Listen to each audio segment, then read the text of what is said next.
So here you are, you go from San Diego, you move in 1977 to Dream Homes. You're out there.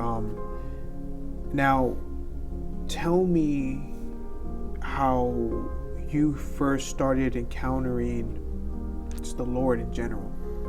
Do you remember how that happened? The first time I really heard about the Lord was when my mom would, in San Diego when we were younger, she was kind of, going out there and trying to find a better way. I guess she was in need spiritually. Yeah. And she would tell us about this ministry, about a church. And I remember this lady coming over our house and talking to us about God, but we would laugh at her. We thought, we'd be smoking weed, and we would laugh. And my mom I remember she took us to this church one time, and we were loaded, at this church and laughing, and I think that was probably the first time we heard maybe about the Lord, but it wasn't until we were in Palm Springs. I was about 19 years old. 19 years old when after my father became a Christian. My father had already become a Christian. Yeah. He became a Christian in 1978, actually about a year and a half, 1978, 1979, around there.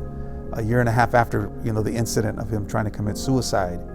Yeah. And he was going to a church, the Spanish Assembly of God church, and that was when the big event happened, the thing that kind of changed everything in my life and my brother's lives, when we got into a big brawl in downtown Palm Springs after a long night of partying at a discotheque called Cecil's right there on Palm Springs on Sunrise and Highway 111.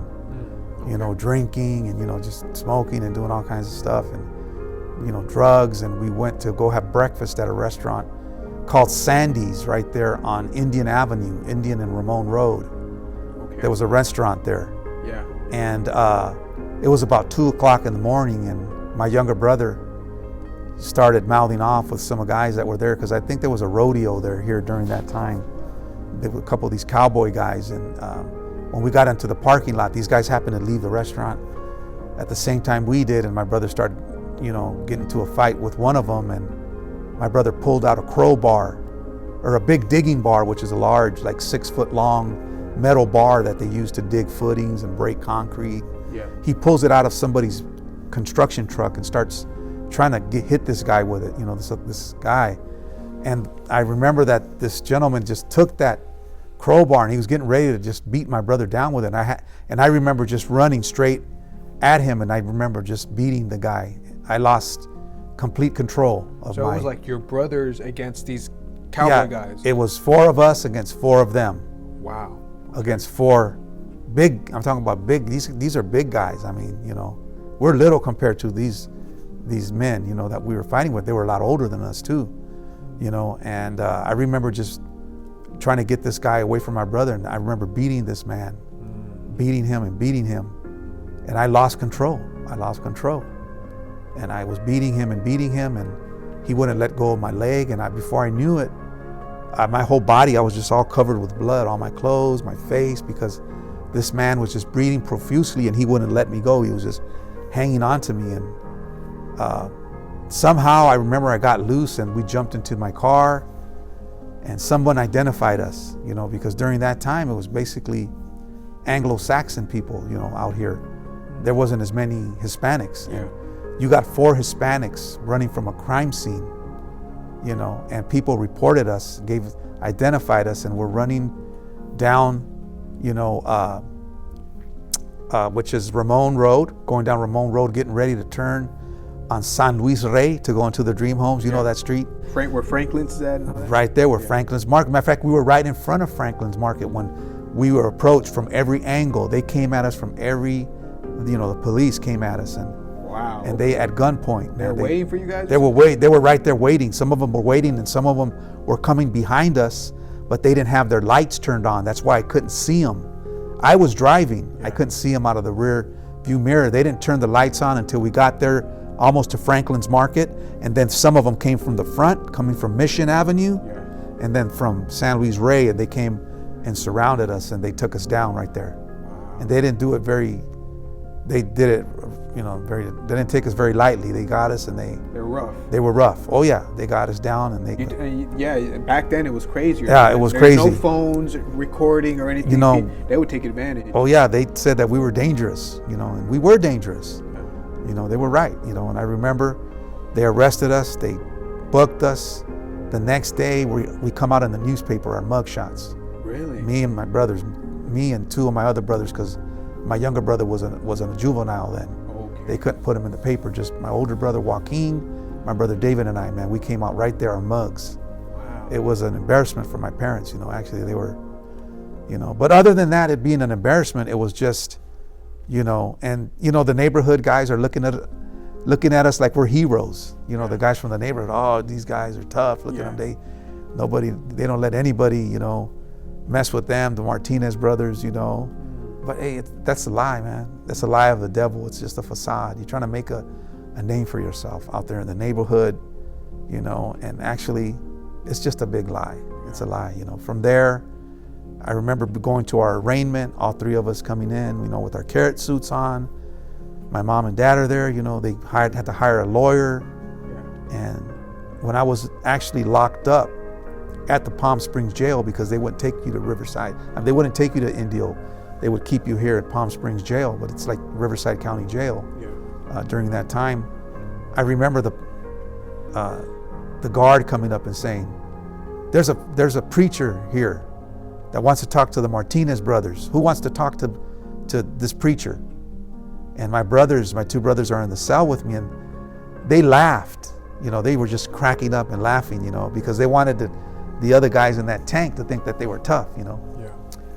But as I looked out down the hallway, I could see through a door where there was like a little glass window. I seen this pastor's face. I had met him before, but this time he was there, to talk to us, but my brothers, they didn't want to go. And I told the guard, I go, hey, I'll go meet with him. I'll go. Like, I'm not going to back down. I'll go meet him, And I remember him opening the door. I remember that door just opening, and I went out, and he let me into that room with that pastor. And I remember Pastor Ramon Ramos. He was Puerto Rican from New York, from Brooklyn, New York. From Brooklyn, New York. Okay. He was about maybe 10 years older than I, but he was still young. And I remember him telling me about Jesus Christ, and he said, you know what, the Lord can open up get you out of here. All you have to do is give your life to the Lord. He told me about Christ, what Christ did for me on the cross, and all I needed to do was confess my sin, and that God would open up the doors, and that my life could change from that point on. I was tired, man. I was young. I was 19 years old, but I was already tired. I didn't, where was I going? I was going nowhere.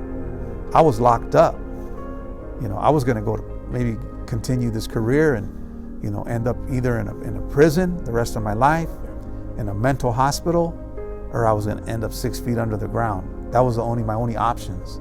But this guy opened up my eyes and told me, hey, there's a way out. And I remember saying, sure, I'll do this. I'll do it. And I said that sinner's prayer. And I remember just going back into the cell. And I remember going back in there with my brothers. And I think if it was a few days later, I can't remember, it's been so many years ago, that I heard the guard come and say, hey, Eugene Martinez, you're out. You're out on your own recognizance. And the door opened up. And I remember going out, and my brothers are like, hey, how come we're not going out?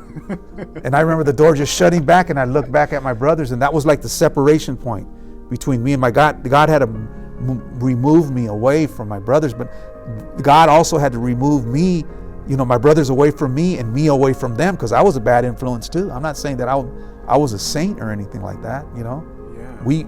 We all fired each other's fuel. Yeah. We fired each other up, and God had to separate us. From there, that's where one of my brothers went. My younger brother Martin went to Tracy. David started his criminal career, my brother Joaquin, and it was like I got separated from them at that point. A year later, after, or basically, let me back up a little bit. I went into the court, and Pastor Ramon Ramos had wrote a letter for me to the judge, kind of basically saying that he would be my guardian, to make sure that I did everything I had to do, to give me a chance, And that's the reason why I was let out. And I fulfilled all my probation. I did all the community service. My community service was to go and clean the grounds of the church, of the First Spanish Assemblies of God. So that's how I got influenced by a lot of the people that were there. The pastor, some of the, I guess, the members that he had. I started getting to know some people. And little by little, man, it just, God took control, you know. And I remember Pastor Ramos, you know, became like my mentor, and he telling me, Eugene, you need to get out of this desert, because if you don't, man, you're eventually going to end up going back and doing, you know, what do you want to do with your life? And he goes, do you want to go to school? Do you want to pursue a career? What do you want? And I said, yeah, you know, I would like to get out if I had an opportunity. He goes, I'm going to take you to the Bible college that I graduated from, and we're going to see if they will accept you into this college. It was called the Latin American Bible College in La Puente. I remember him taking me to the college, and I went around the campus. I met the dean of the school. He explained my situation to him, that I was a volatile youth, you know, volatile, you know, that I could spring at any time, but that I had accepted the Lord, and that I was willing to do something with my life and get out of that, with the life that I had been living. Well, this dean said that if I was willing to do it, that he would accept me. But I still had a lot of paperwork and a lot of things to do, you know, to fill out. And, you know, I had an interview to go through still to be accepted. And just to make the long story short, God moved in such a way that I was accepted even under those conditions that I was for the courts. They accepted me. They accepted me into the Bible college.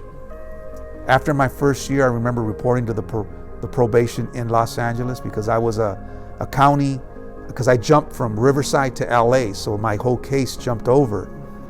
And after that first year of Bible college, I went in to see my probation officer, and he said, Eugene, you don't even have to come here anymore, because you're a very rare case that I see someone like you come in here, do what you're doing. You finish 1 year of Bible college. Are you going back next year? And I go, yes, I'm ready to go. I'm going to be ready to be enrolled to come back. And he goes, you're on your way, man. Let's just close this case right here. So I was released. I was let go. It's the favor of the Lord. Right? Favor of God. And that's where my life actually changed. You know, I was able to see the hand of God even more so in my life, even after completing that first year of Bible college, which that completely transformed and changed my life. That first year, and then I went back for a third year again, 3 years, and then another year in San Diego, but that's another story. A total of 4 years of theological study, seminary school. Yeah. So that moment in that jail with Pastor Ramon Ramos, that was that moment that the Lord saved you. He saved me. He separated me from that lifestyle, from that bondage, showed me that he, you know, exactly what the pastor said, that the doors were going to be opened up. The doors opened up, and I was in a Bible college. No one would accept me. Nobody would accept me with my record and stuff like that, but they took a chance on me. As a matter of fact, I went to the same Bible college that Nicky Cruz went to. I don't know if you've ever heard of the evangelist Nicky Cruz. Oh, I haven't heard of it. Yeah, he was a member of the Mau Mau's in New York, in Brooklyn, New York. He was a gang leader. He ended up going to La Puente back in the early 60s. Okay. And, you know, they would take chances with troubled youth. And they took a chance with me, and it paid off.